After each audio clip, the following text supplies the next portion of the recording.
দেখেন ভয়াবহ একটি দৃশ্য। এই যে বিড়ালটা আছে, এই বিড়ালটা কিন্তু পাও পুড়ে গেছে আগুনে।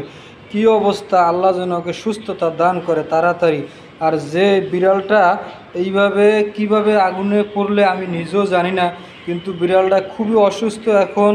আসলে মানুষও অসুস্থ হলে তাকে হাসপাতালে অথবা খেজমত করার লোক থাকে, কিন্তু এইরকম প্রাণী যে এই যে আগুনে পাও পুড়ে গেছে, এর খেজমত কে করবে তা তো জানা নাই। এখন অবস্থা খুবই মারাত্মকজনক। এই যে পার ভিতরে একটু দেখানোর চেষ্টা করি আপনাদেরকে। এই যে পার ভিতরে তাকে পোকা হয়ে গেছে। এই যে ইস, কি যে অবস্থা দেখেন, পোকা হয়ে গেছে। কিন্তু বিড়ালটা এখানে একবারে অসচেতন অবস্থায় আছে। এখন বিড়ালটারে নিয়ে আসলে যে কি করা দরকার আমি নিজেও বুঝতে পারতেছি না।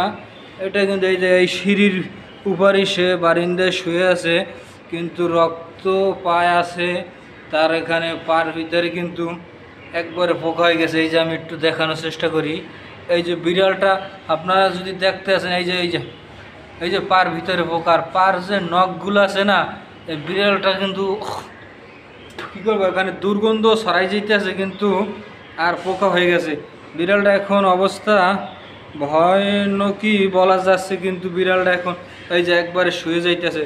আমার মনে হয় যে বিড়ালটা বেশি অসুস্থ, কিন্তু খাবার দাবার নাই, অনেক অবস্থা খারাপ।